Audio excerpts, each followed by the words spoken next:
Good evening and welcome to Transistance. I'm Genevieve Bergman and I'm one of your co-hosts. Tonight we'll be covering some of the weekly news and providing commentary for things that have happened around the world that have interest to the transgender, non-binary, non-conforming, and intersex community, as well as the wider two-spirit LGBTQIAP+ community. Tonight we have only two hosts, as one of our hosts has moved to a different position, but I'm going to turn it over to our other co-host, Marla. Hi, I'm Marla. I'm the Emily of tonight. Does that make me CEO of the Transverse? I believe that makes you probably CEO in absentia. Let me get a dictionary. Hold on.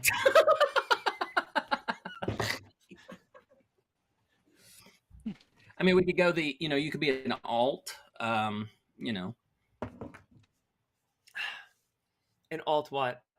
an alt version, an alternate Oh, version of Emily. like Because, alternate she has reality? the long straight hair and you have the curly. So, And that's really the only thing that's different about the two of us. absolutely. Yeah. Absolutely the only thing that's different. How you doing, Jeannie? I'm doing well. I've had a really great day today. And Marla, how are you? I don't know if I share or not. I'm a new superstar of the Twitter account Libs of TikTok. Mm-hmm. Yeah, so I've been dealing with hate comments about every 3 minutes, but I find it adorable how special they think I am. Well, we've known how special you are for quite some time. I mean, I hate it that we have to share you in this way with the rest of the Twitosphere. Yeah. You mean the twit sphere? The Twitsphere. Yeah, that's a good one. The good old twits. All right. Go All ahead. right, should we go to our first article? Mm-hmm. Let's see it. Okay, our first article. Alabama is steps away from making gender affirming care a felony.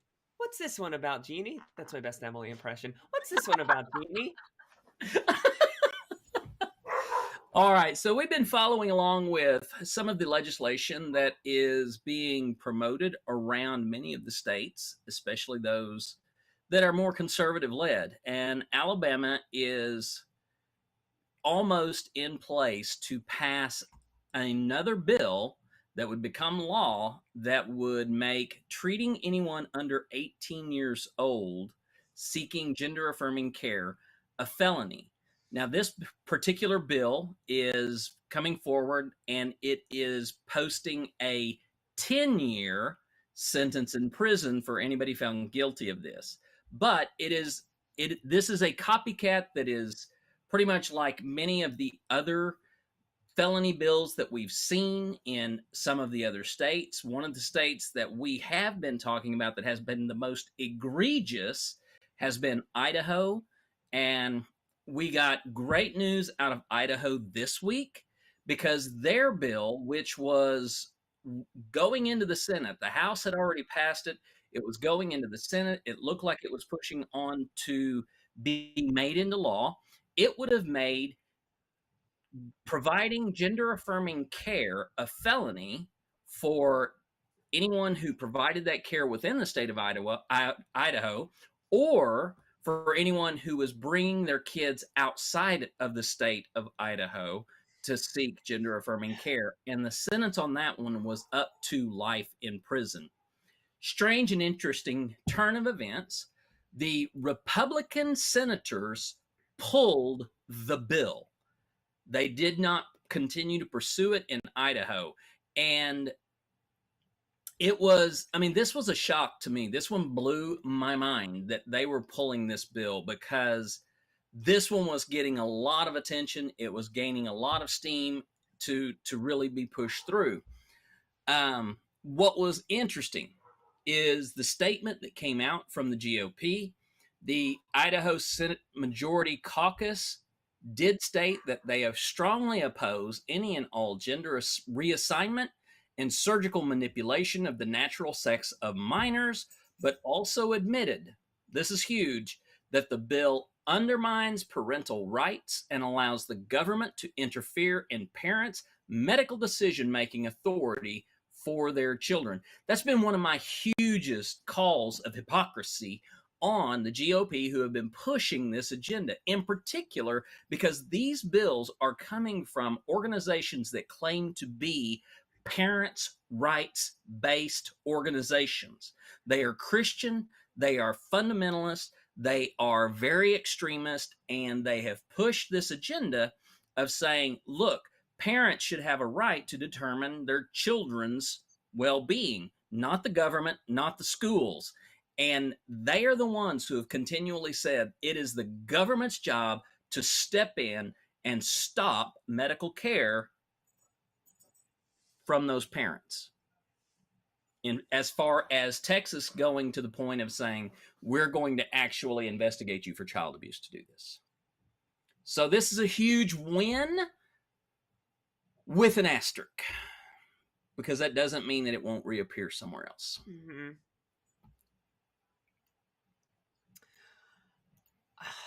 I mean, I the biggest thing to me is like, it's not the biggest thing. A lot of things are the biggest thing, but like the sentencing to me, I'm just like, the thing, like, how many times have we seen cases of like multiple rapes from a white cis het boy, and everyone's like, oh, he's just an innocent boy being a boy. Well, we can't send him to jail, but we'll send parents and doctors to jail for 10 years to life for supporting a child medically?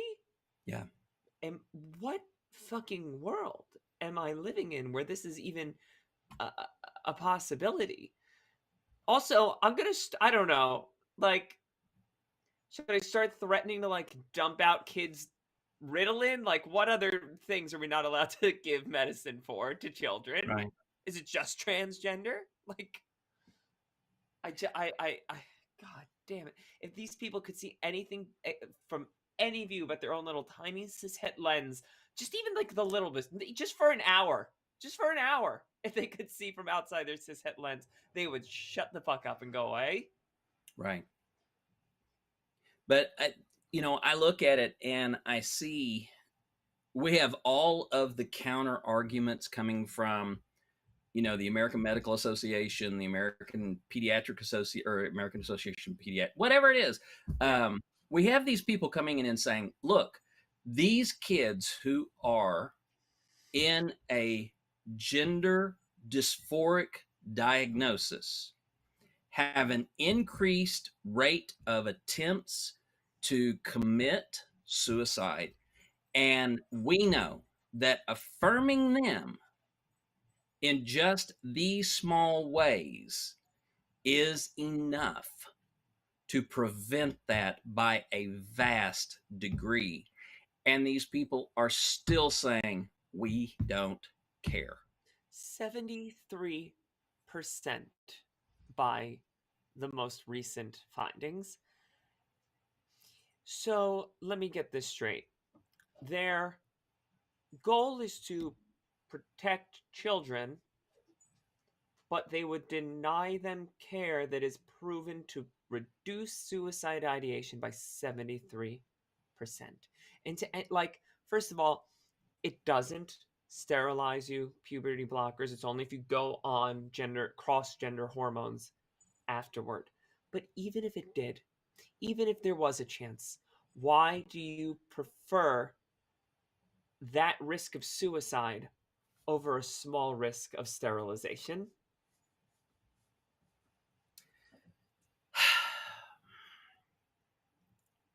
This is what gets me.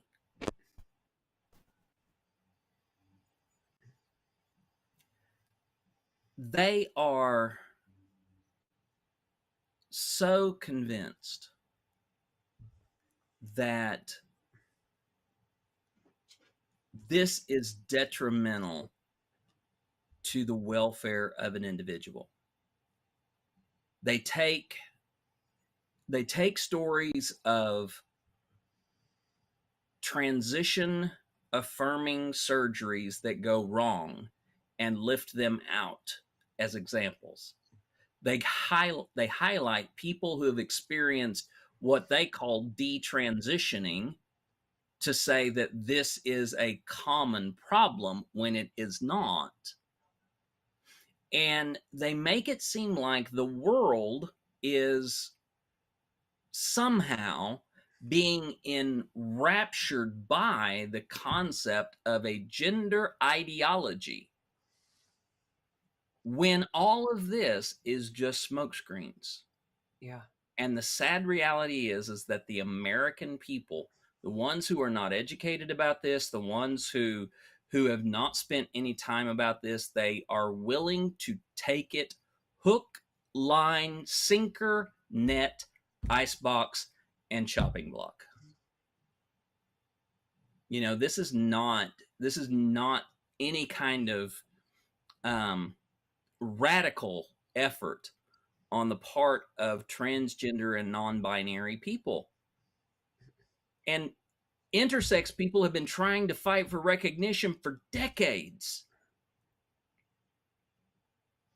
And yet, we're the ones who are labeled as extremists or problems or being the one to push an agenda, when really we just want to live our lives. Yeah, correct. The other thing I want to point out, I think I tried to get this in last week and I didn't, but just the whole concept of children to the GOP is not children. It's an idea. They don't care about actual children. Just like they don't care, you know, what happens to a child after it's forced to be birthed. It's the idea of children, the idea, and I stole this from someone, the idea of purity, the idea of the future of people who look like them. And I'm going to tell you right now, I can think of a certain set of words that ends in children that sounds very familiar to that. Yeah. All right, on to the next article. Idaho Republicans kill bill that would have made medical care for trans youth a felony. We talked about this. Yep. We can go on. Yep. We connected the two Drop dots. down to Liz Truss. Okay. Liz Truss. Oh, Liz Truss? Yes, Not, pink news. I will accept the cookies. not Liz Truss says war in Ukraine should end Sorry. Liz Truss says war in Ukraine should end ludicrous debates about pronouns. So we're going back to the UK and we're dealing with the issues that are over there. Liz Truss is the Equalities Minister and Foreign Secretary. She was commenting on the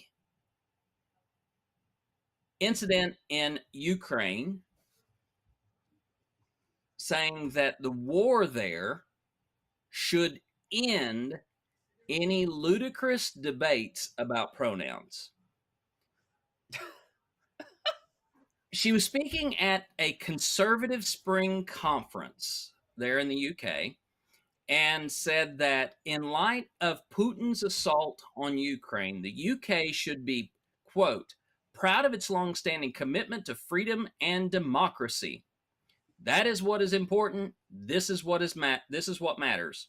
Comparing democracy in the UK and Russia, she said, apparently means that now is the time to end the culture of self-doubt, the constant self-questioning and introspection, the ludicrous debates about language, statues, and pronouns. So basically, this person who has been very much against any LGBT plus affirming legislation, who has taken a solid stance against trying to provide as many rights to LGBT plus people as possible, she comes right out and says, well, this is a great time. This war points out that, you know, these pronoun things, they really don't matter. I literally made a TikTok about this. It was literally, all this pronoun stuff isn't going to mean anything if there's a World War III. All this pronoun stuff and transgendering stuff isn't going to mean anything if there's a World War III. And the response is, yes, you're right, Karen. Human rights, especially for marginalized groups, do go out the window in wartime. Like, what Yeah. the hell? Like, of course they do. You think that, like, what is she saying? That respect should go out the window because of war? We see what happens when respect for people, especially marginalized groups, goes out the window because of war. We've seen it in America with the Japanese internment camps. We, of course, saw it in Germany. We see it time and time again. Like, this is just this. She might as well have said "Yay fascism" at the end of her sentence. Like, Oh yeah, absolutely. But again, we have seen that in the UK, things are definitely as bad, if not worse, in the UK because the population density there is different, and we are seeing a lot more violence that is very well publicized within the UK. We are seeing more overt attacks on LGBT plus people as a whole, and not just transgender people. Many gay and lesbian couples have been attacked in the process of all of these bills coming forward. So, for all of the struggle that we face here as transgender people, the entirety of the LGBT community in the UK is suffering right now. which makes the fact that the the largest of the LGB organizations, minus the T, is UK based. Right. Who's in that group? Who are these people? Yeah. Because I'm starting to doubt their existence. I mean, what? They doubt our existence every day. Why can't I doubt their existence?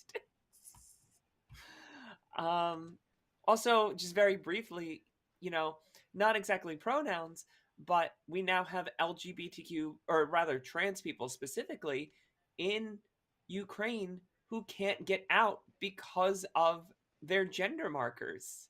Yeah. Yeah. It's really, really tough. Yeah. All right, on to the next one. Politician compares homosexuality to eating too much chocolate and drinking too much. So in Scotland, Damn it! there was a debate over conversion therapy and whether or not it should be banned. Now, we've seen many states here in the US moving to ban conversion therapy because it has been discredited, it has been disproven as effective, and it has been shown to be torturous upon the individuals who go through that. But John Mason, who is a member of the Scottish National Party, repeatedly invoked the Bible, decrying homosexual acts, stating that it's not sexual orientation in the Bible, but rather sexual activity that the Bible regulates, and said that this distinction is extremely important and that it's possible to support people of varying sexual orientations as long as they have, quote, self-control, not to act on their desires, similar to the way people hold back on drinking alcohol or eating chocolate. Quote again from Mason: the need for self-control and choosing not to put your thoughts or desires into action is key. I might have a natural desire to eat the attractive food I see. Many of us are tempted to eat too much chocolate or drink too much alcohol, so that is where self-control comes in. We sometimes need to say no to ourselves. I just thought of something that's a really bad joke. Oh no. Is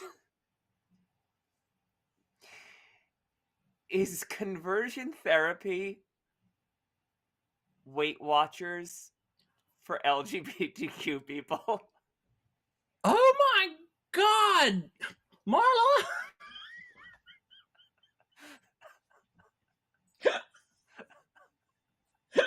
I'm sorry, they're not calling it Weight Watchers anymore. They're calling it what? WW. WW. Yeah. As if we forgot what it was called. Okay, so the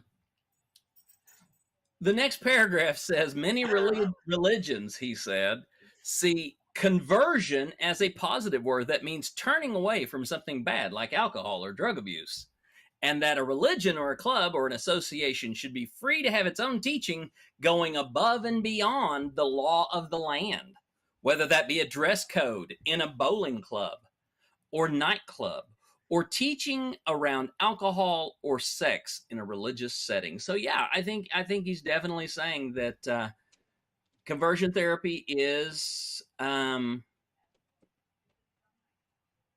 sex watchers. Sex watchers. SW, sorry, SW. SW, you're right. My apologies. But let me just say before someone gets angry at me, I am against fat shaming. I am against Weight Watchers and their whole thing. If you want to lose weight and you want to use Weight Watchers, go right ahead. It is your body and your choice. But you are beautiful just the way you are.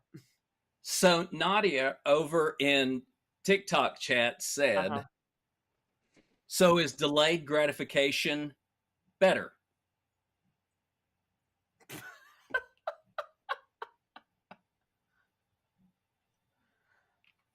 For trans people?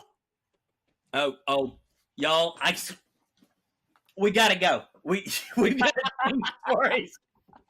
Marla, you gotta go before I open my mouth. All right.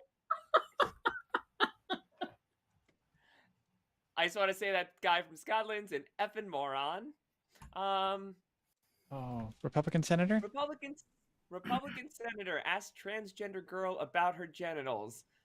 Ah, fuck. Jeannie? So, 14-year-old trans girl Avery Jackson was sitting before the Senate Education Committee on March 1st. And there was a Save Women's Sports Act being debated.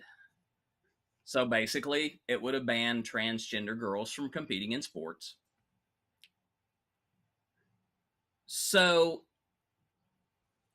Elaine Gannon, who is a state senator, and I believe this is in Missouri, said this.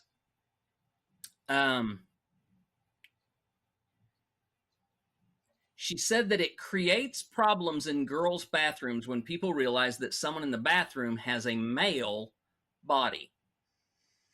And Avery Jackson, 14-year-old, says, no, it doesn't. You should let people go to the bathroom. Very proud for Avery on that. Mm-hmm. Gannon replied, the other girls probably don't realize that Jackson is different because she has long hair. Gannon then asked, are you going to go through the procedure? I thought we're not allowed to do that to children. Right? I mean, we don't, unless they're intersex and by force. Oh my God. Now, as a state senator who is being recorded, you would think that somebody might have said, do you really want to be that crazy? But no, she continued on. Now, no. Avery Jackson, the 14-year-old, I want Avery Jackson to be on the transgender show just for this thing alone. Avery comes back to this senator and says, you think we're going around forcing our genitalia in people's faces? We're trying to use the bathroom. And what you want to do is not let people do that. That's a hero, y'all. Yeah, absolutely. That's one of our kids. 14 years old, standing up in front of a senator and saying, you know what you were doing is wrong. Now, Avery's mother, Debbie, basically just called the senator out and said, are you asking a 14-year-old on public record about genitals?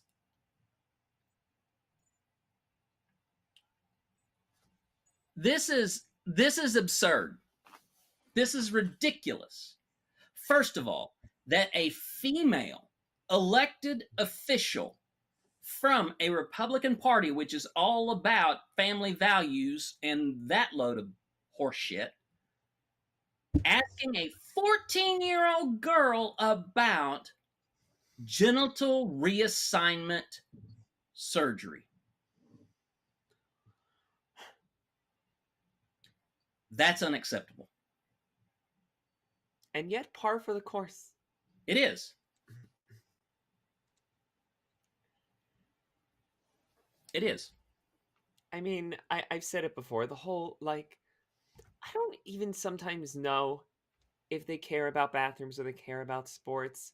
I sometimes just think it's purely to dehumanize us so they can do worse. Oh, yeah, And so there absolutely. will- That is so that exactly. there will be suicide and there will be murders. No, and again, I go back to what I said about the Texas bill. The Texas bill is a very clear example of a repackaging of the Indian assimilation plan from the early part of the 20th century into the middle part of the 20th century. And I say Indian because that's what it was called then.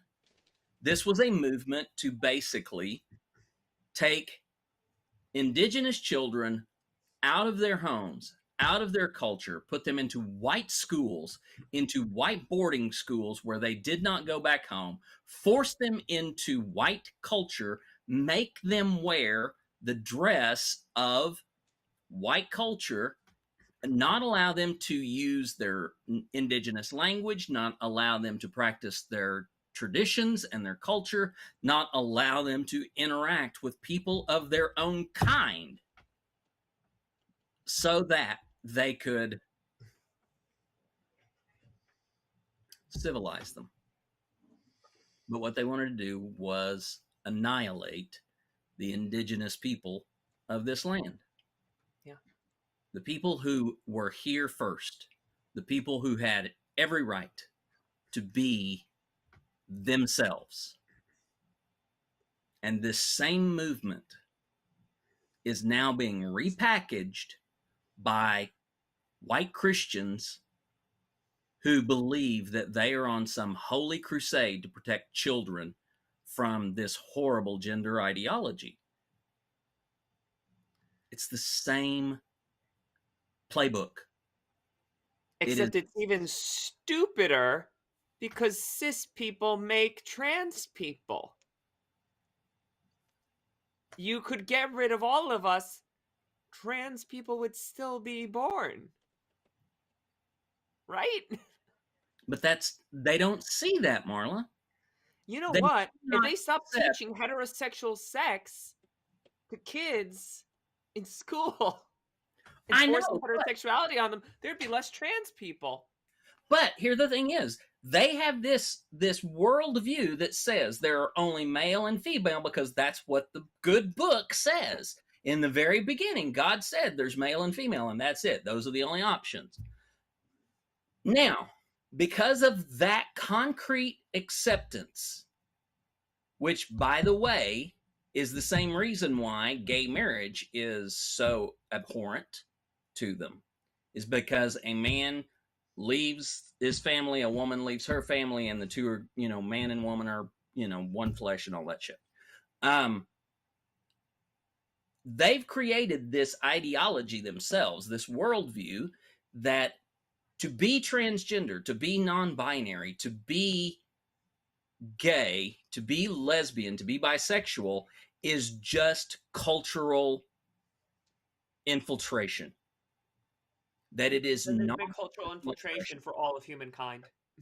I know, but they don't see that though. I mean, hell, they're wanting to whitewash history as it is. They're wanting to remove any critical examination of history where they talk about the differences, where they talk about the exceptions to that imperialistic colonizing mindset of the white Protestant great hope.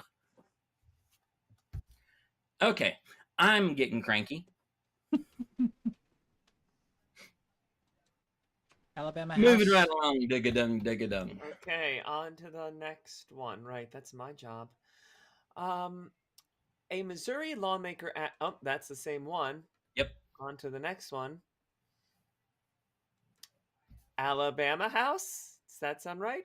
No, Marjorie Taylor Greene. Okay.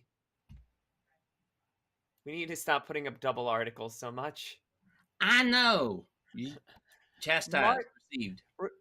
Relentlessly anti-trans Congresswoman Marjorie Taylor Greene denies hating transgenders.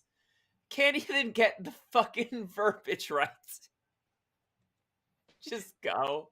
So the thing is that we have to bring Marjorie Taylor Greene back up all the time because she's one of the consistent comedic parts of this show. Marjorie Taylor Greene was on Alex Jones's InfoWars and was there to set the record straight on some comments that she had made the month before when she talked about how her husband would pretty much thrash a transgender non-binary person if they were ever around their kids. And said, that's exactly how we need to stand up to trans and non-binary people, is we just need to, violently crush them down. Well, she got a little bit of pushback from her own folks. And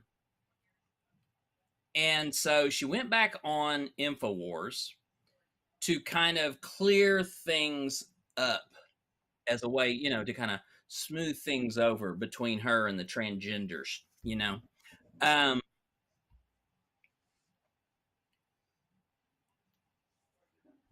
So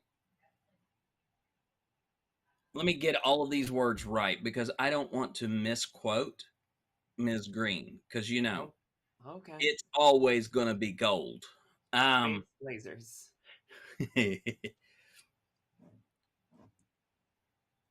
As usual, the corporate media puts the lies in the headline and maybe the truth in the last paragraph, Greene said of news reports that simply quoted her verbatim. The truth is that biological men are assaulting and attacking anyone under the age of 18, especially children.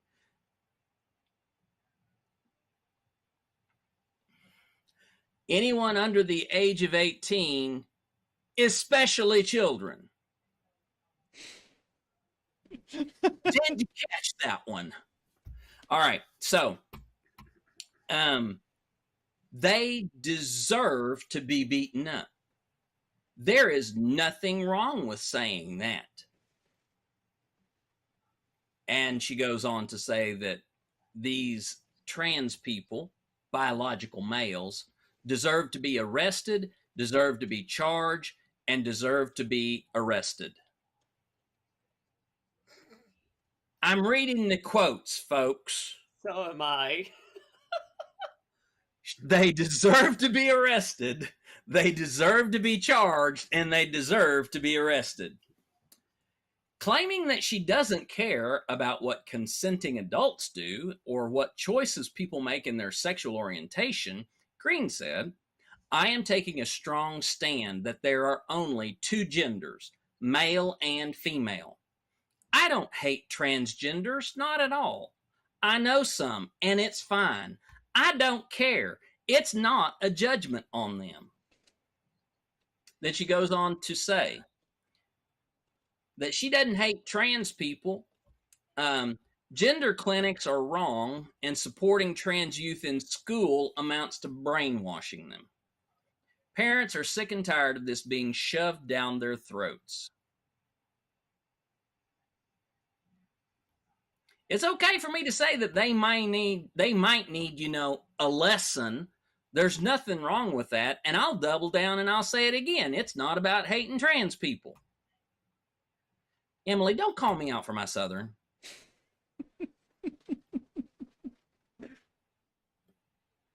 So,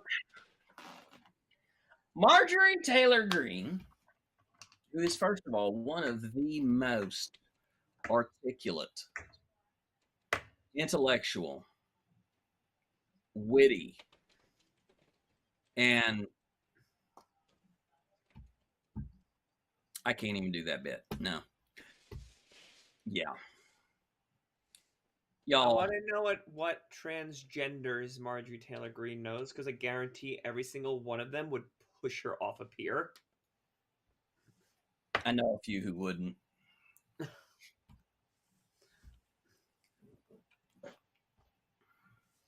I don't even want to talk about her. Let's move on. Okay. Texas Attorney General attacks nation's highest ranking openly transgender official. Fucking goddamn it. Go on. This is the new Emily energy that I'm bringing.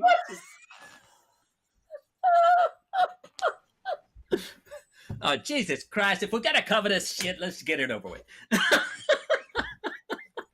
All right. So, Dr. Rachel Levine, who has been recognized in many different ways as someone of visibility for the transgender people that inhabit these United States, was named by USA Today as Woman of the Year. A wonderful role, you know, a wonderful, you know, word. Accolade. Okay. A wonderful accolade to be considered by USA Today.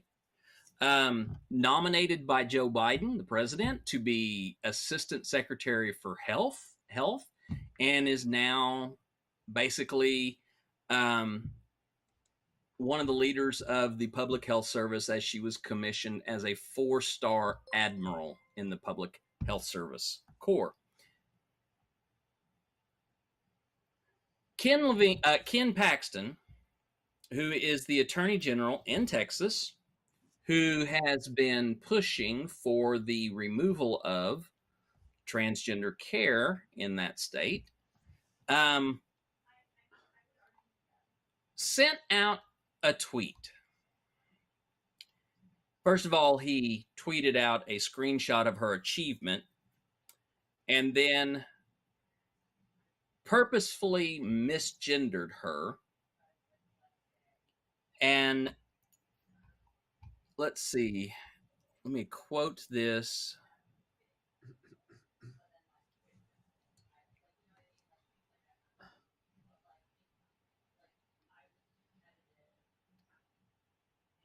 You know, I can't pull it because Twitter. Are you asking what he said in that tweet? Yeah, I can't find the quote. I literally did a TikTok on it. It was literally Dr. Levine is a man. Okay. So that was the substance of it. Yes, it was literally like 5 words. Right. And okay. then Twitter, I don't know where it is right now, but Twitter basically was like, this is against our guidelines, but we're keeping it up anyway because it might be worthwhile to someone. I don't know what that even means. Worthwhile to who? Transphobes, or worthwhile to the public to hate on Ken Paxton? I found somebody who had retweeted it, and so it shows a picture of it. So the USA Today piece is in there, and Paxton had said Rachel Levine is a man. Very simple, 4 words, 5 words. But then Twitter posted this. This tweet violated the Twitter rules about hateful conduct. It should have been a period right there. But, however, Twitter has determined that it may be in the public's interest for the tweet to remain accessible. So, in other words, as long as you are an important transphobe, and you say something, it's okay to keep it.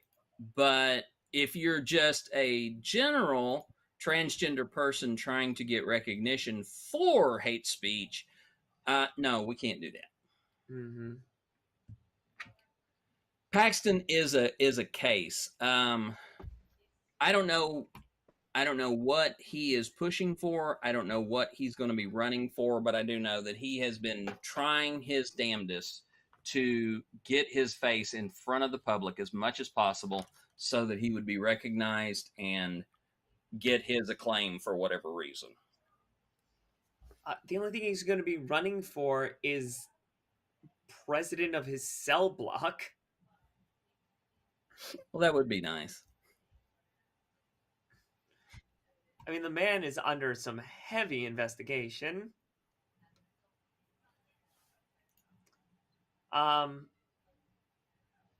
mean, I did a whole thing on this. It's just what Ken Paxton, what is it you actually don't like? Is it that you actually think that it's child abuse?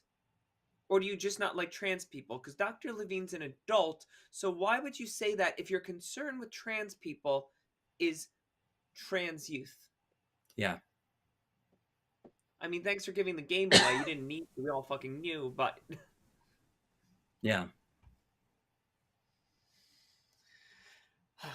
On to the next. Read. Pink News never wants to load. There it goes. That's a Twitter one again. Repeat. Oh, that's a repeat. Violence Against Women Act expands services to LGBTQ plus survivors. What's happening here? Okay, so the Violence Against Women Act was a grant program that is pretty much dedicated to expanding and developing initiatives to provide support for domestic violence, and because of TikTok's rules, I have to say SA survivors.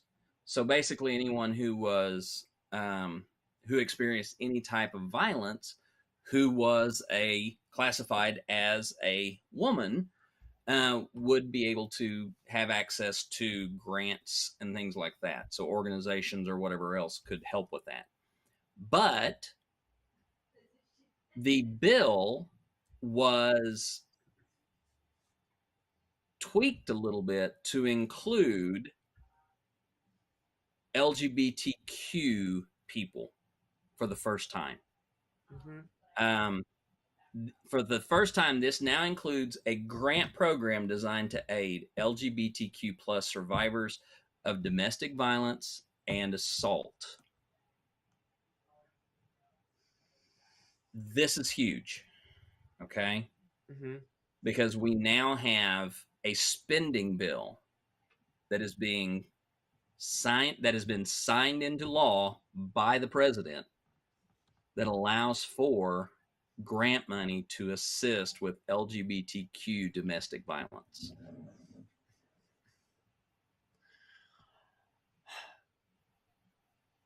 Okay. Do we think it's going to be actually applied correctly? This is where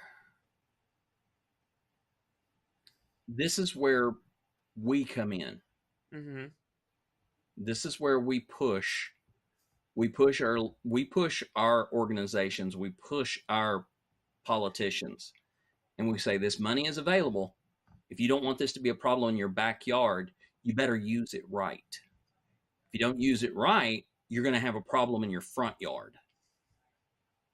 And you're going to end up with all of the attention that you deserve.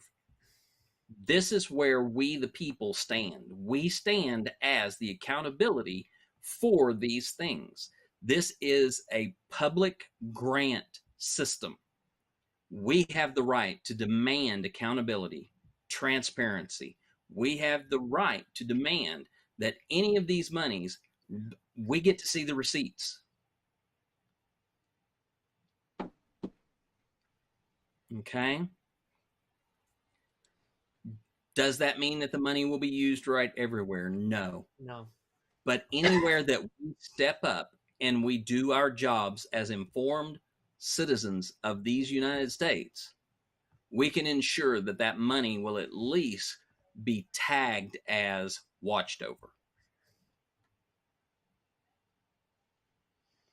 We have to start becoming politically aware. We have to start stepping into those spaces.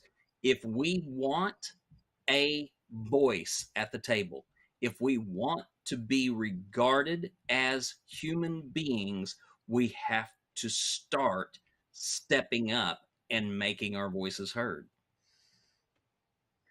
We have to start banging on the legs of the table to get a seat.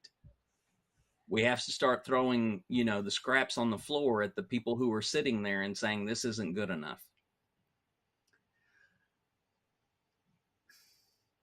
So, where exactly is this going? Is it going to help fund survivor centers, or? It's going to be able to go out to anti-violence coalitions, any organizations that work to try to provide safety for shelters, things like that. Mm-hmm. And I know there are problems with the shelters. I get that. But with this bill, any shelters that receive money from this grant, they are prohibited from discriminating against LGBTQ plus people. I just realized that the group that I'm starting to work for is in this article. The New York City Anti-Violence Project. There you go. I was about to say, I wonder if they're getting money. It turns out they're like right at the forefront of this. Now, here's one more important part of this. This will also step up programs for marginalized population, including indigenous people. Among other things, tribal courts will now be able to exercise jurisdiction over non-native perpetrators of sexual assault and sex trafficking. This is gigantic, folks. This is empowering sovereignty of the indigenous people groups of this country. There has been a lot of debate on whether or not indigenous, tribal, and nation lands can use their sovereignty to interfere with non-tribal, non-indigenous people. But in this case, now those tribal courts can bring non-native perpetrators up for trial. That's huge. The missing shoot, my brain is just dead. The murder and missing indigenous women and two-spirit girls and two-spirit organizations. This is huge for them. This allows them to get out there and push for more monies, more search and recovery type efforts to be able to find women, to be able to prosecute those who have harmed them. This is wonderful news.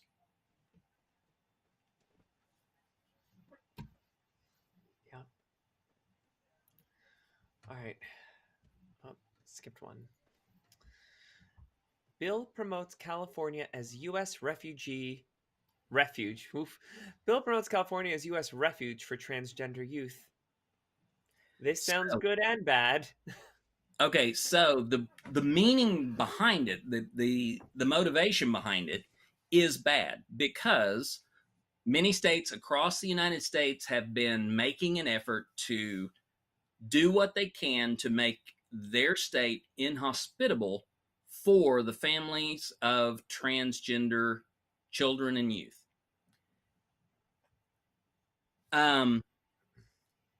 Democratic leaders in California are wanting to introduce legislation that will create a safe haven for parents in those other states where their children are at risk for being seized or from being criminally prosecuted, and allowing them to find safe shelter within the boundaries of the state of California.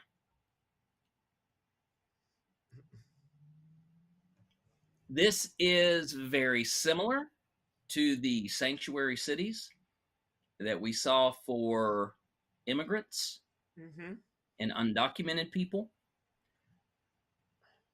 This is absurd that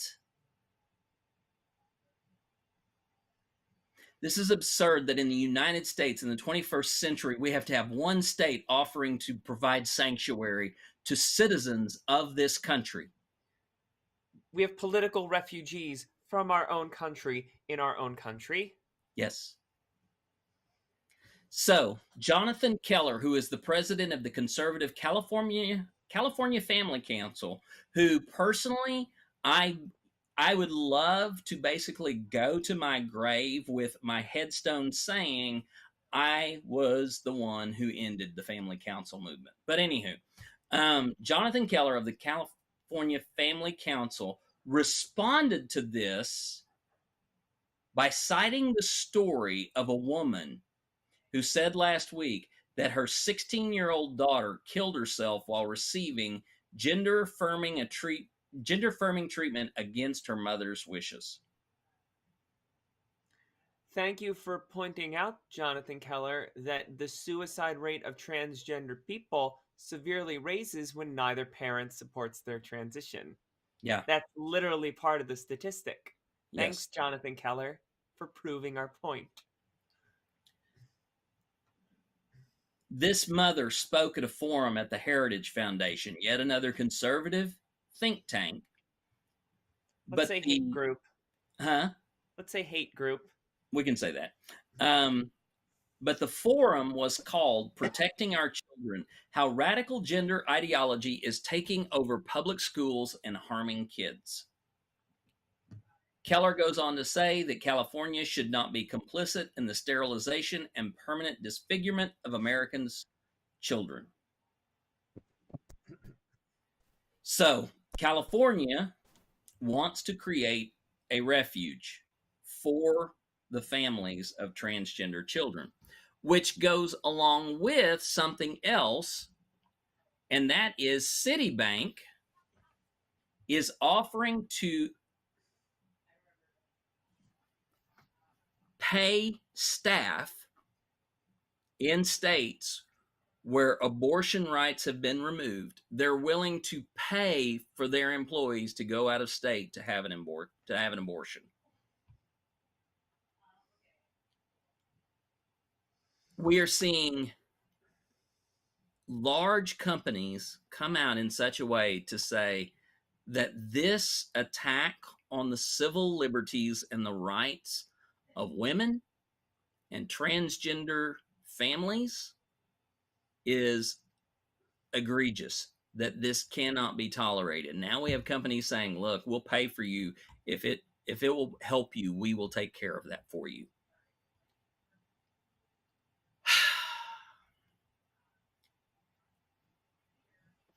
I don't know. I don't know when it's going to happen. I don't know how it's going to happen. But something is going to turn over soon. And I don't know what it's going to look like.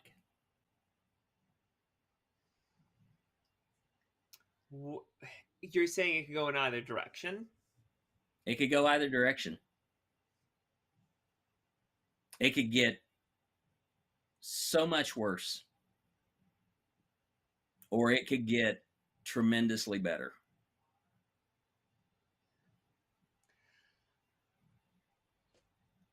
I don't see how Democrats win the midterms, and I don't know what happens then. So, if California passes a bill where they create refuge states, and let's say Washington, Oregon, New York, Mm-hmm. Massachusetts, a few other of these states established themselves as refuge, we are going to see a greater division among the states. I'm not saying we're going to see a civil war, but we've had a civil war brewing for the last 20 years. I mean, I think we've been in a cold civil war, honestly. Yeah, there have been. I mean, that there has been this sense of it's a very, very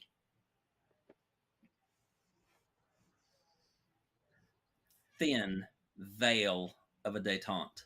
Mm-hmm. But now we are seeing some active efforts to upset that detente.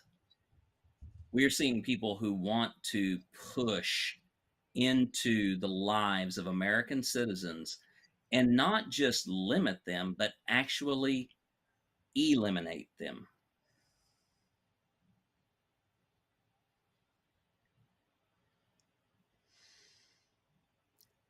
So, I've been trying to come up with the correct word for it because people have been passing around the word genocide, but genocide has a different connotation. mhm. Usually it refers to you have to try to be eliminating a gene, a actual established ethnicity or race, or but transgender, of course, as I said, cis people keep making transgender people, so we're not going to go away. But until I have a different word besides genocide, then that's what we're heading toward, and I have no problem saying that.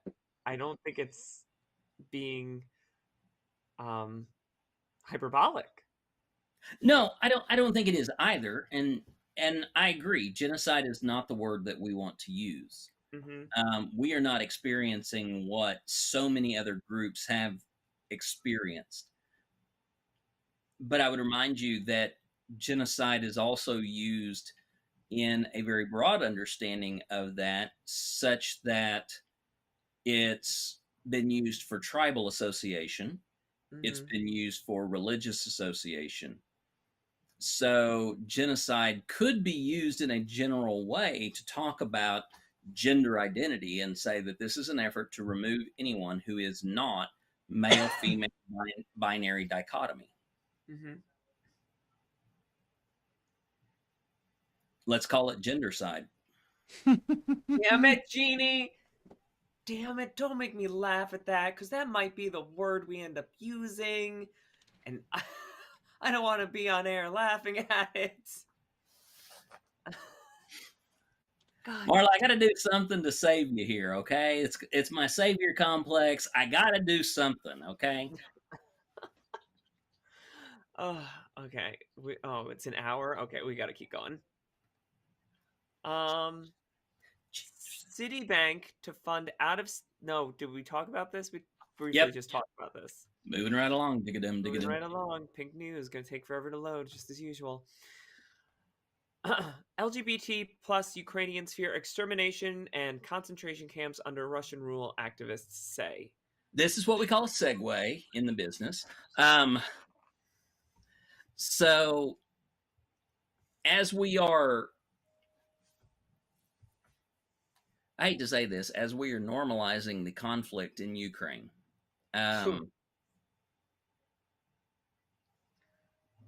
those who are a part of the LGBT plus community are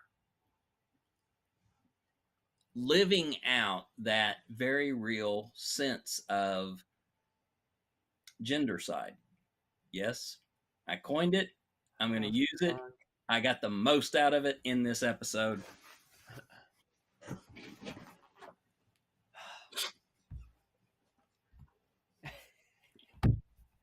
It's too good a pun to be the actual word to use.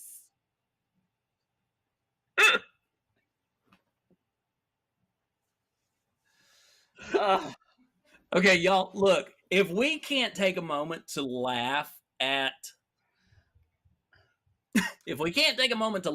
some of the silly, all right, we're going to get snowed under the miserable and the horrible. So, As Russia is striving to commit gendercide in Ukraine, there are a lot of people who are really fearing that the Russians are going to reinstitute many of the behaviors that they had during the Cold War, where dissidents will be sent off to prisons, where there will be people disappeared into basements of government buildings and never come out. The idea that gulags and concentration camps will be reinstated for those who are identified as LGBT plus. And we're talking. This is the weird thing.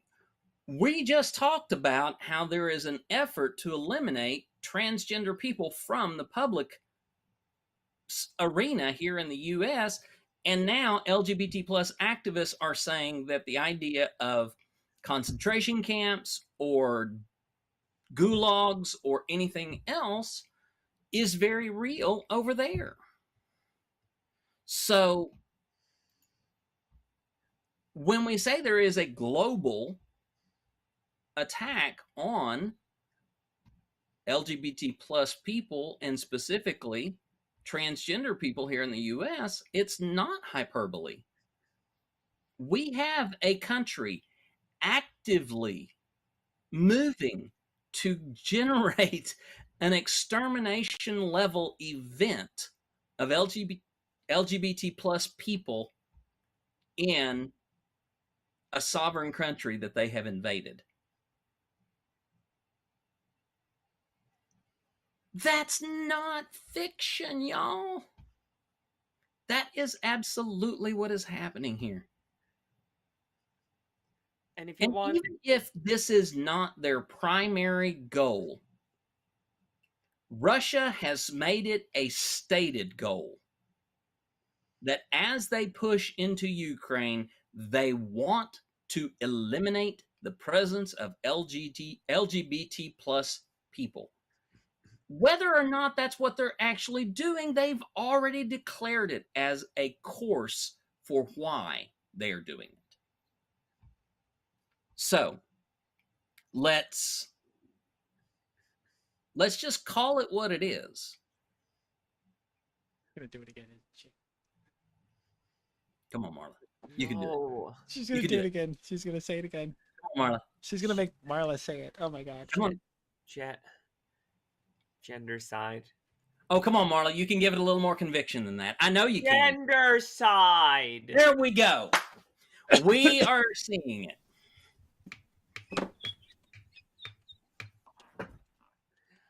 Okay, so, I mean, first off, the thing I really want to say about this is if you ever need proof that the Republicans' ideology and state of morals matches with Vladimir Putin's, here you fucking go.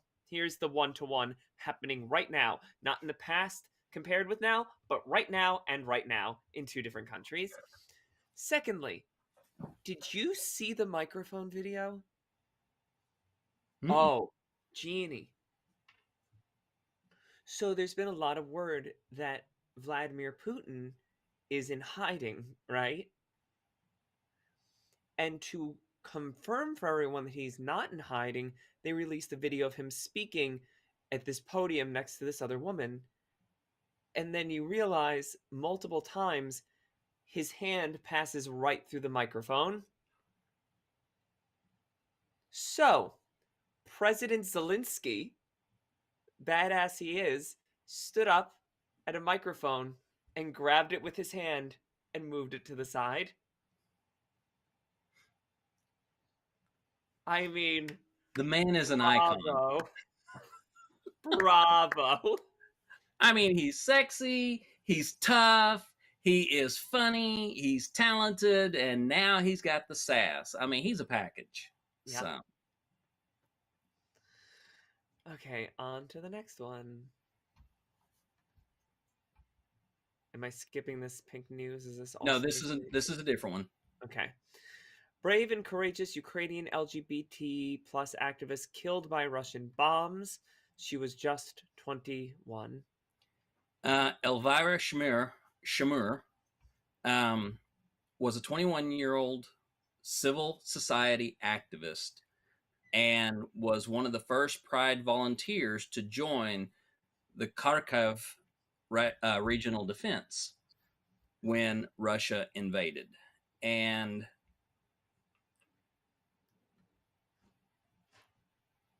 in a bombing on March 1st, she was killed. She was volunteering at a regional administration building when it was struck by a Russian missile. 21 years old, she was one of those who stepped up to say, I'm going to defend my land. I'm going to defend my people. And as a Pride representative, she wasn't just talking about the Ukrainian people. She was talking about her siblings within the LGBTQ community. So this is someone that, I believe we really do need to remember. We do need to add her name to those that we honor in this year, because she stood up to one of the most heinous efforts by any group of people to stop us. So Elvira or Elia needs to be remembered.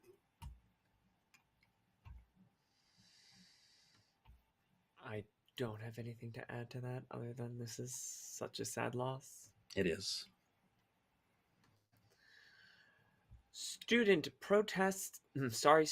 I'm not good at this, Emily. We need you back. Student protesters disrupt anti-LGBTQ presentation at school board meeting.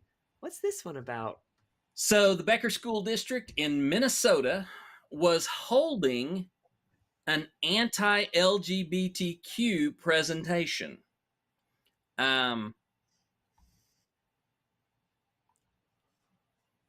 The board had hosted a talk from an LGBTQ advocacy group back in January, and then decided it was important to hear from the other side, from the anti-LGBTQ movement.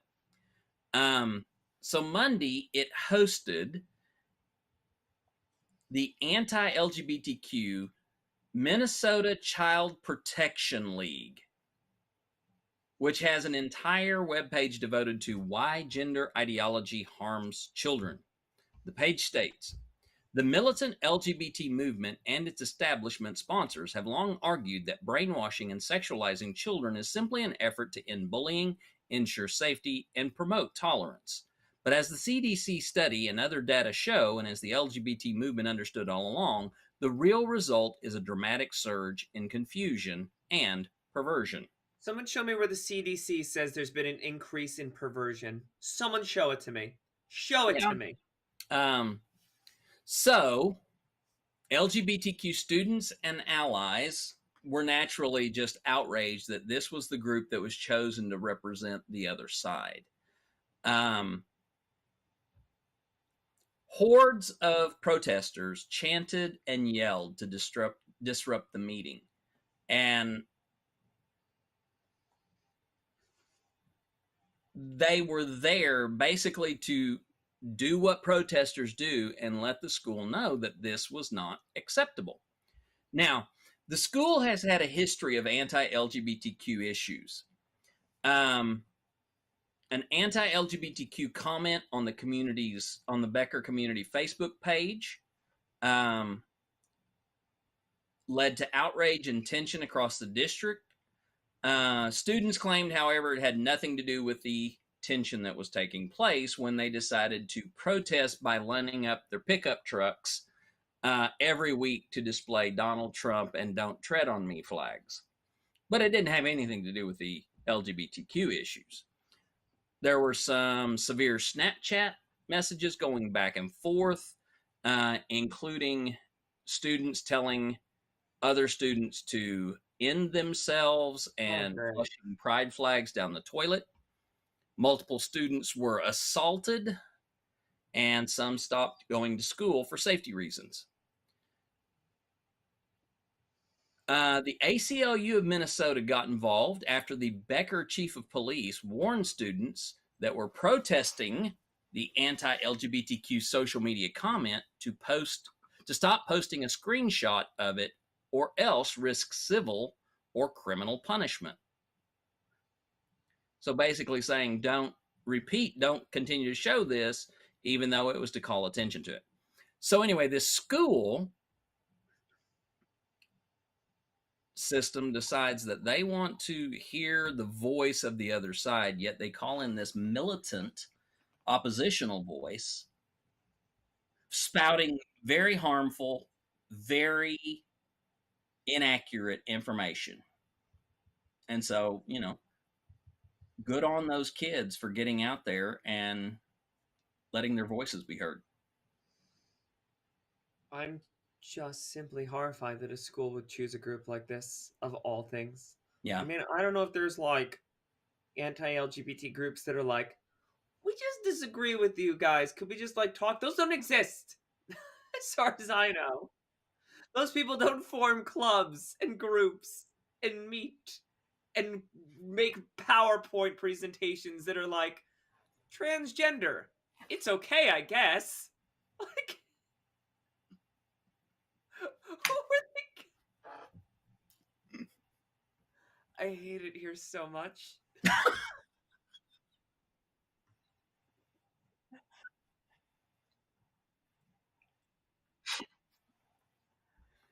So twice we have cracked Emily up in the production booth, and she has made her presence known.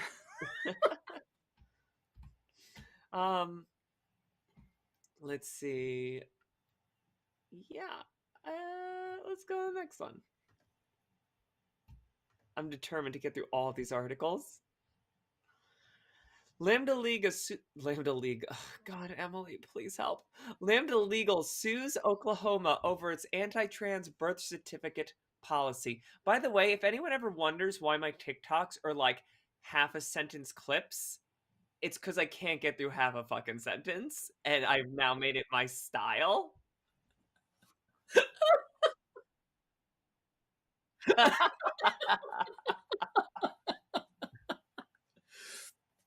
All right, so the land of my homeness, Oklahoma. So to kind of put everything into perspective, the Oklahoma State Department of Health had complied with a court order to begin to issue birth certificates that were appropriate or corrected to match the identity of the people to be male, female, non-binary, or transgender. But Governor Stitt of Oklahoma issued an executive order that prohibited any changing of birth certificates to anything other than male or female. You could change a birth certificate if it was an administration error only. So basically, somebody in the office hit an F instead of an M, or vice versa. That's the only way you can have it correct on the keyboard. Do what? They're not even close to each other on the keyboard. Well, you have to leave room for bureaucracy. So Lambda Legal has filed suit against Oklahoma for this order, for this policy, and will be pushing to get this corrected so that birth certificates can be appropriately updated by people. This is an interesting statistic from this article. In Oklahoma, 25% of transgender people live in poverty.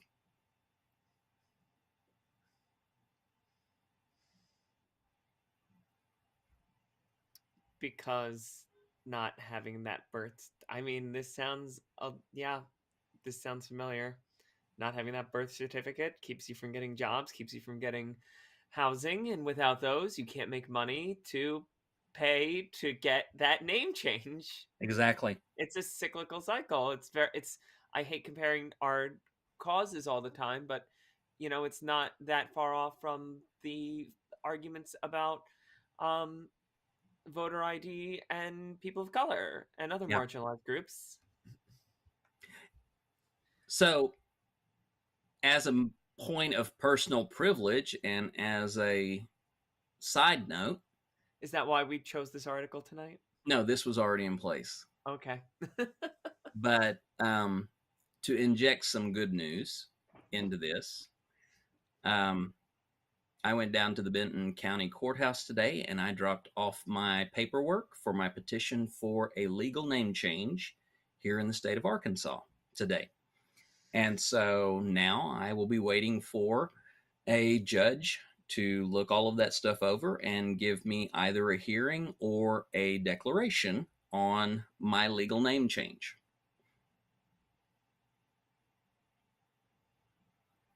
So, And are you waiting to hear one of those two, or? oh, I'm waiting for the judge to do that. Yeah. Okay. It could be a couple of weeks, but still, the process is in place. So, Congratulations, Jeannie. thank you. Let's get a yay, Jeannie in the chat. I don't know how Twitch works. Hype? Do we say hype? What do we say? Poggers? Do we say that's so poggers?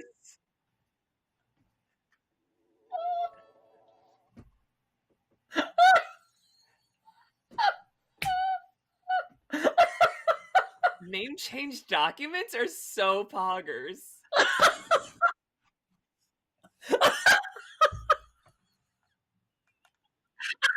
I don't think I've added any actual, like, thought out, like, important information tonight. Just bad humor. Okay, That's quote just of a the lot of- evening from Rosa: Marla's old lady is showing.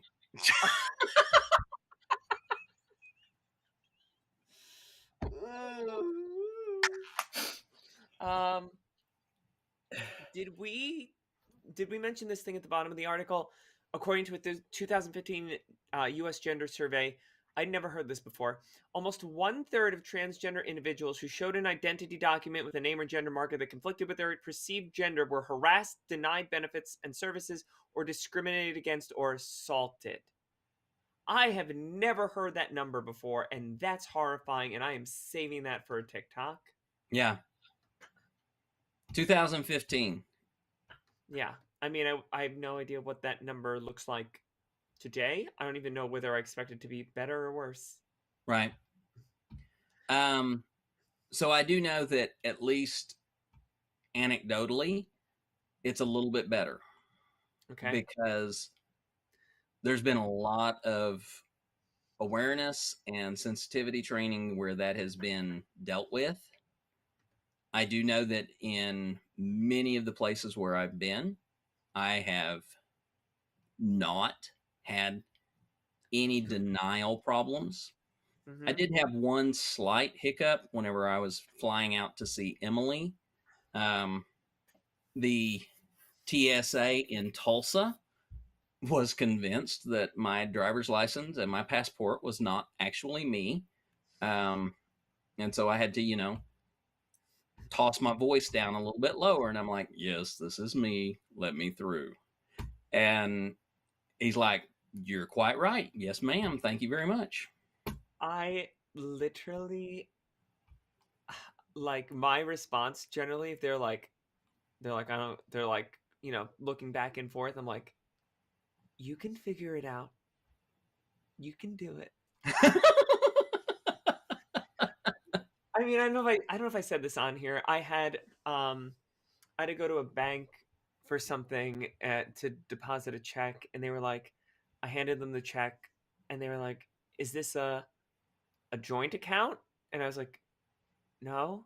And they were like, "Well, I can't deposit this for you because it doesn't have your name on it." And I was like, "That used to be me."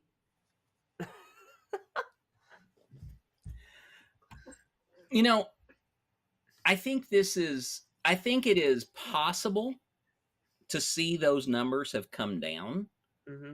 only because, well, hell, let's just skip forward a little bit, shall we? let's go over to the Kentucky stuff and talk about that.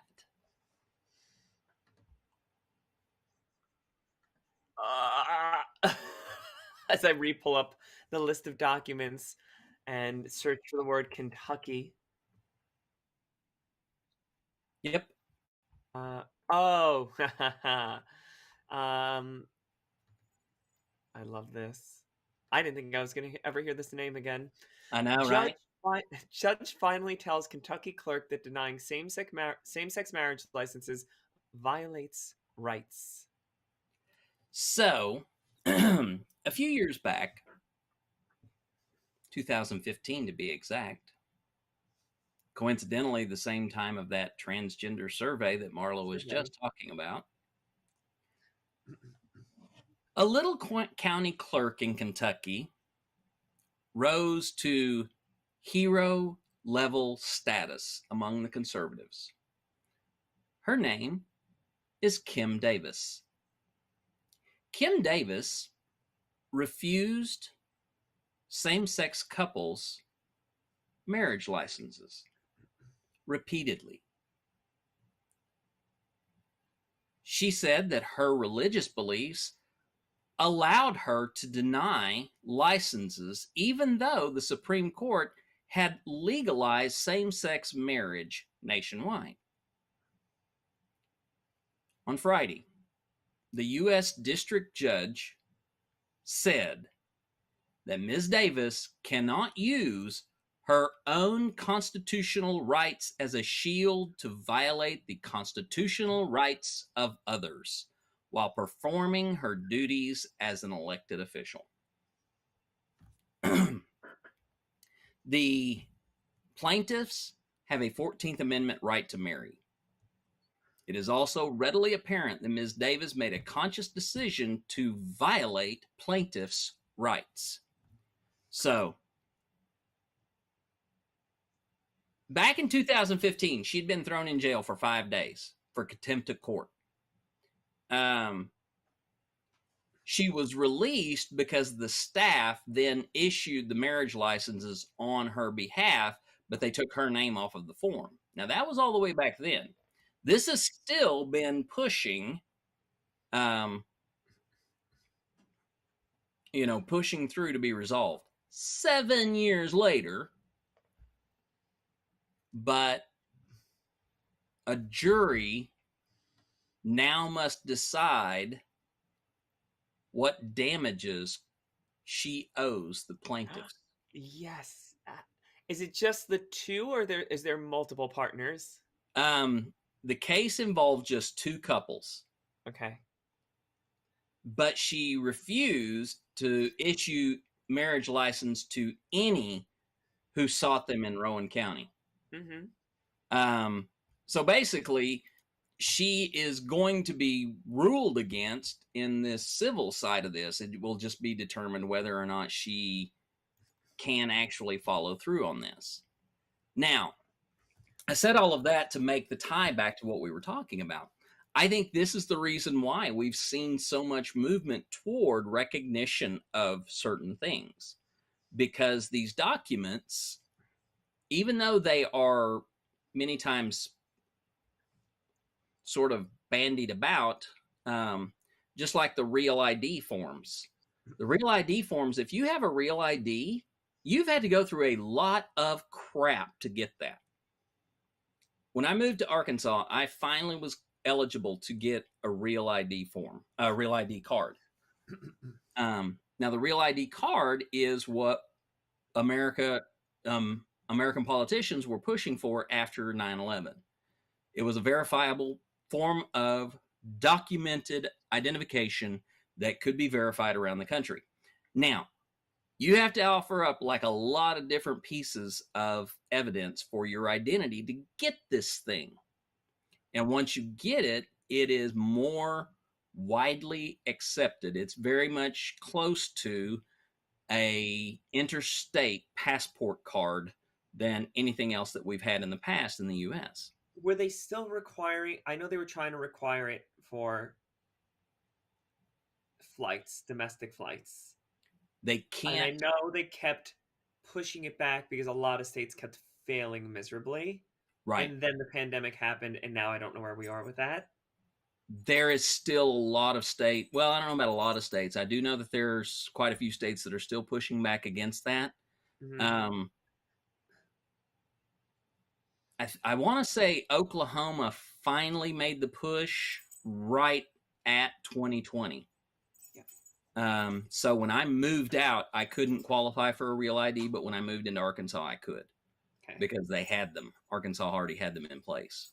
New Jersey was having an awful time with it and kept having to push back because the machines that what's his name? What was our former governor's name?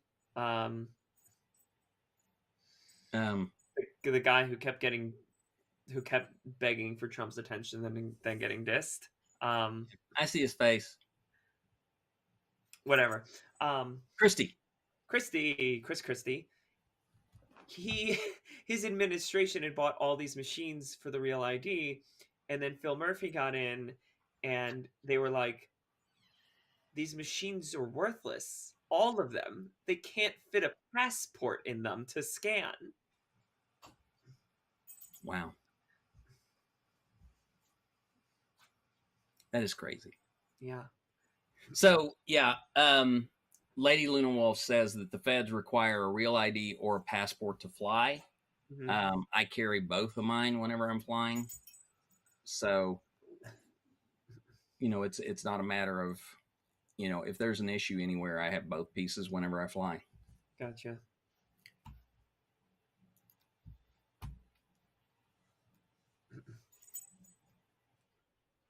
Let's go back to Twitch and let's talk about our home broadcaster here. Twitch taking legal action against trolls to combat surge in anti-LGBTQ hate raids. Now, I should mention before we go into this one, we covered these hate raids specifically on trans people and drag queens a couple of months back. Yeah. So this seems like it's probably correlates with that. There was a lot of swatting and hate raids and so on. So why don't you tell us all about this? So Twitch is again experiencing a huge push on LGBT plus streamers being hate raided by conservatives or just random troll groups. And there have been some documented cases that these attacks do pretty much zone in on the identifying tags that content creators use on their channels.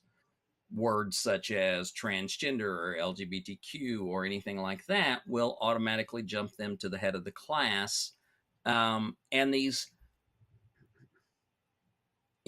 basically these people get into a chat and they just spam hateful comments, so that nobody else has a chance to get anything in there. So, and I think I put a message over in the Transverse HQ just to let people know about this last week or so, that these are definitely happening. These are coming out again. Well, Twitch has said that they are going to now be actively taking legal action against anybody that they can find. That's TikTok the key word. do the same thing. We'll come to TikTok in just a moment. At which point, I'm going to let you unleash the wrath of the gods. Wait, did we have a TikTok article? No, but it's a nice segue, isn't it? Yeah. But Twitch, this is the second time that they publicly come out and said, yeah, we know that these are happening. We know that these are taking place. We're going to do everything we can to get it done. Now, on March 11th, Twitch support released this tweet. Over the past 24 hours, bad actors have been coordinating off Twitch to target women and LGBTQ plus members of our community with spammy and hateful chat messages. Hate has no place on Twitch, and we've identified and suspended the Twitch accounts of the individuals participating. Now, if they keep going back and they can find the actual owners of those, then yeah, it's definitely going to do some good. But if they can't find the owners of those, it's performative justice at this point.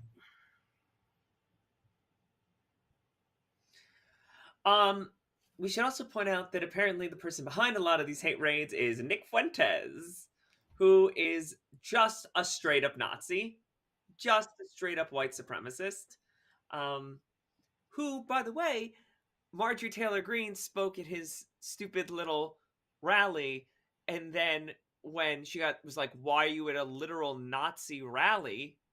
She was like, I didn't know. There's no way you don't know who Nick Fuentes is. Right. No fucking way. That man has been, and he's very proud of it, banned from Twitch, Reddit, YouTube. It's more than that, because I was listening to his speech. He got banned from Discord. What does it take to get banned from fucking Discord? Well, I mean, to be fair, what does it take to get banned from Reddit? True, too. I mean, just the idea of how much of a toilet bowl that platform is. I mean, Lordy mercy. I mean, just if no one knows who this guy is, like, you've probably seen the TikTok clip that was going around of him basically saying that women shouldn't have the right to vote. That was him.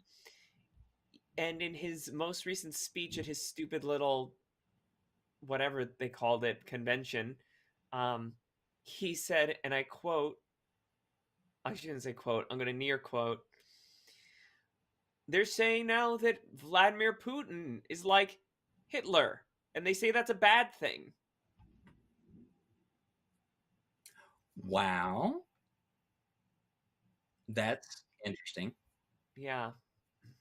Okay, now, let's talk about Marla.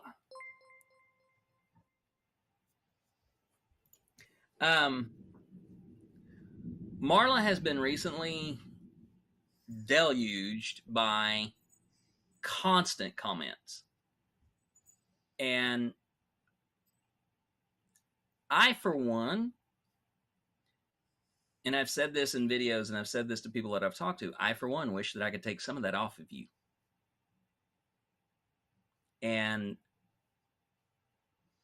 I know it's getting to you. I know it is dragging you down. Oh, don't tell them.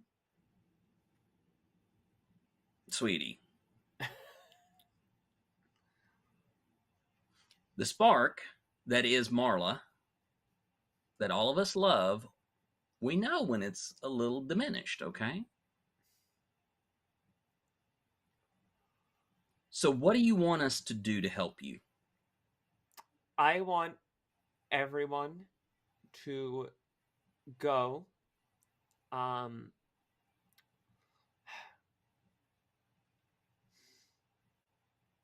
the biggest one I want is the person who is pretending to be me and using pictures of my pre-transition self and dead name and all this other crap. I want you to not just go report that account, which is just my account name with an extra A at the end of it.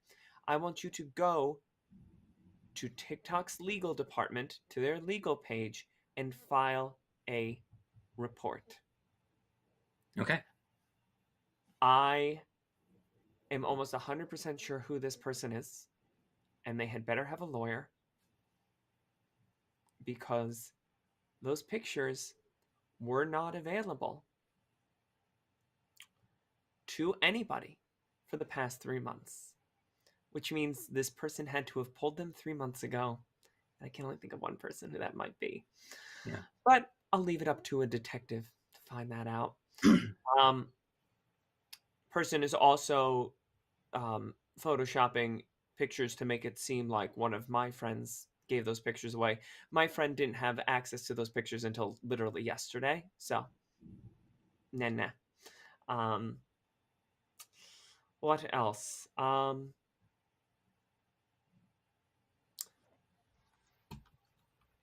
don't know. What else could people do? Anyone have a suggestion?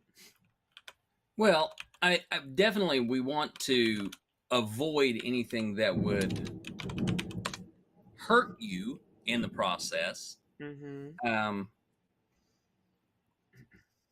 But I'm just curious, if there's something that you would find encouraging, affirming. I don't know. Share Personally, my material. I don't know what else to say. I mean, people make plenty of things that are very. As much as I laugh because there are some transphobes who literally treat me like I'm queen of trans. Um,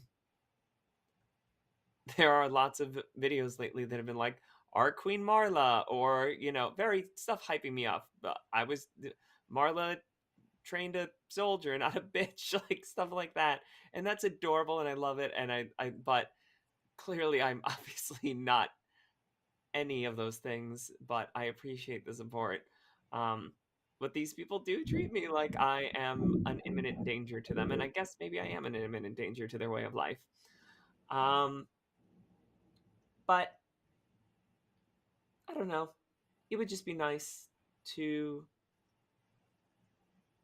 to see my videos do a little better. It would be nice to see more people um, support my Patreon or whatever. As I said this morning, like this is like PBS. It's made possible from donations from viewers like you. Right. Because I'll tell you, it's very difficult to, I am just starting a new job, thank God, and someone just offered me another side gig on top of it. But I have been drowning financially for 6 months while making all this content, and it's very hard to be this strong person and turn around and then be like, can I pay for my even like I have to be like, oh, I guess I'm gonna get the cheap hair gel this week, this month. So it's a lot to be taking on all this hate and then to be like, can't even enjoy myself the second I'm logged off. I don't know. I love everybody's support. I just wish sometimes it showed in more than just words. I love the words, but it would be nice to know that actions went with words every once in a while. Mm-hmm. And I know this sounds like I'm begging, but I'm not.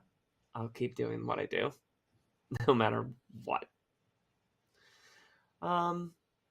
Yeah, but mostly if you could go talk to TikTok Legal about that account, that'd be great. Yeah. Because I've already threatened them with not only legal action, but going to newspapers, and I'm going to write an opinion article, another one for the New York Times tonight, about what a cesspool TikTok is for Yeah. marginalized communities.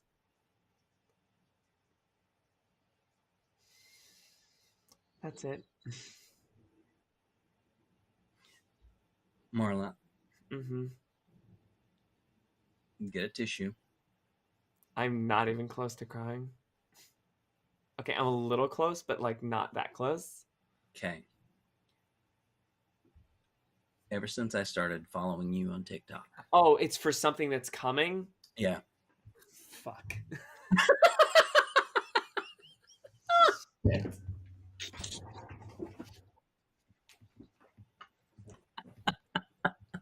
Elisa, you better get a tissue too. Ever since I started following you and you were doing silly musicals and riffs off of your bad musical podcast, Uh-huh. I have watched you change. I've watched you grow. I have seen you claim so much of yourself that I don't recognize you from those days anymore. You are so strong. You have this voice that puts people in a place where they know that there is right and there is wrong, and they have crossed that line. Sometimes you do it with facts. Sometimes you do it with sarcasm. Sometimes you do it with just pure wit and intelligence. But Marla, you are one of the strongest voices for our community. And whether you recognize it or not, there are a lot of us out here who look up to you, who hold you in high regard, because what you are doing is a strong fight.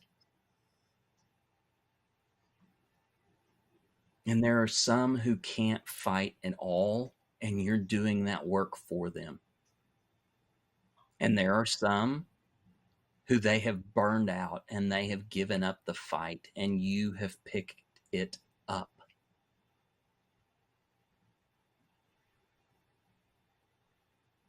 I am always watching out for you. I am always listening. I am watching you when you are at your most manic and bouncing off the walls. And I've been watching on those times when you've barely held it together. But honey, you are one of our icons.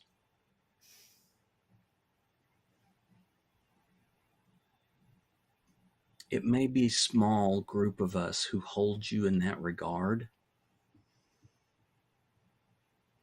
but that is who you are. Your impact is going to be huge.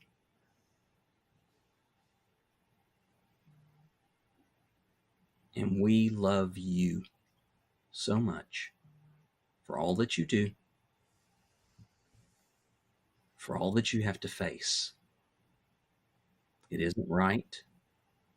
It isn't fair. And I know that there are a group of us that if we could shoulder it with you, we would. But for whatever reason, they've chosen you. So, to get a little goofy in my responses,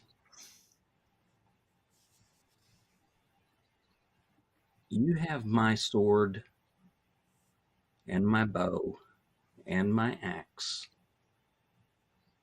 and I will fight with you however I need to, because you do not do this alone.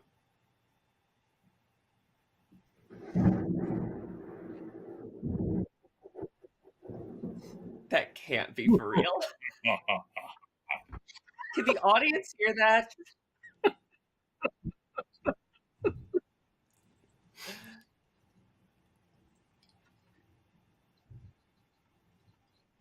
Okay, so we just end the show now, right? Well, I'm probably going to be ending soon. But hon, I don't want you to ever doubt yourself.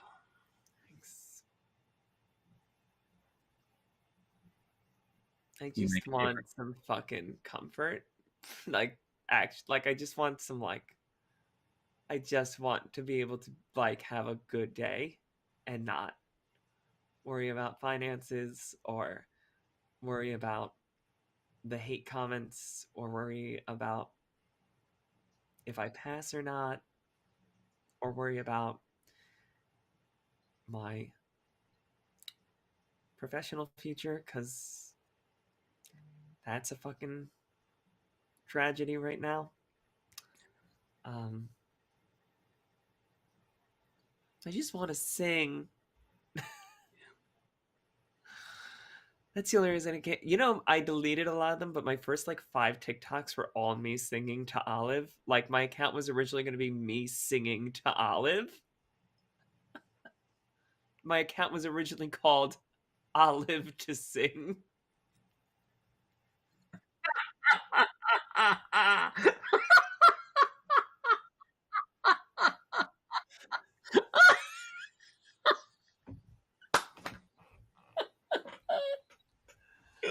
Oh gosh.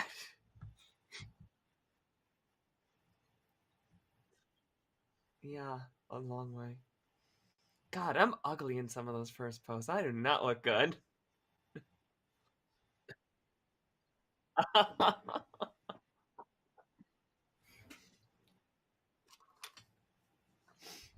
But Marla, you are among the best of us.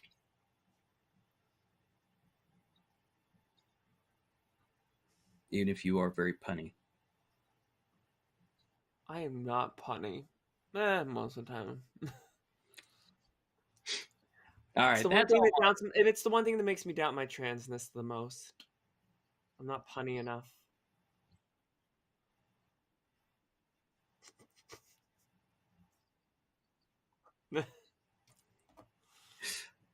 You know, I do think that is enough for tonight's show. There are a couple other things, but I don't think we need to get back into that stuff.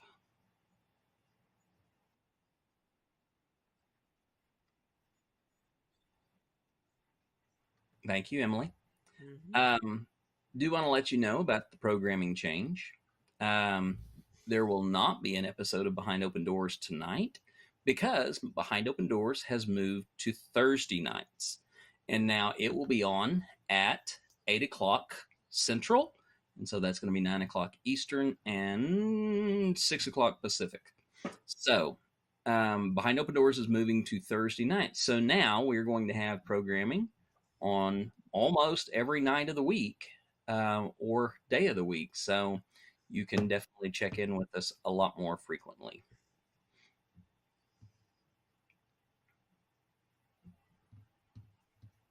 Are you reading the comments, Marla? No. Okay. Yeah. This is my favorite. I always forget to put Twitch on my other monitor. I tell myself every week, and every week I don't do it. Here's the best one. It's from Arcane01. Just wanted to say, Marla, your effect and reach goes all the way out to me in the UK. I watch your TikToks all the way through, and as a trans woman myself, I have learned a lot from you. Lots of love. Makes me very happy. So, friends, we appreciate everybody being here. We thank you so much for the support and the care that you have shown to us. Believe me, we are always going to come back and try to do our best to give you the most up-to-date and the most important news items that we can find from around the world every week so that you know what you can do to help make the world better. So, please know that we are this community and together we stand and we can make a difference. So, till next week, good night. Good night.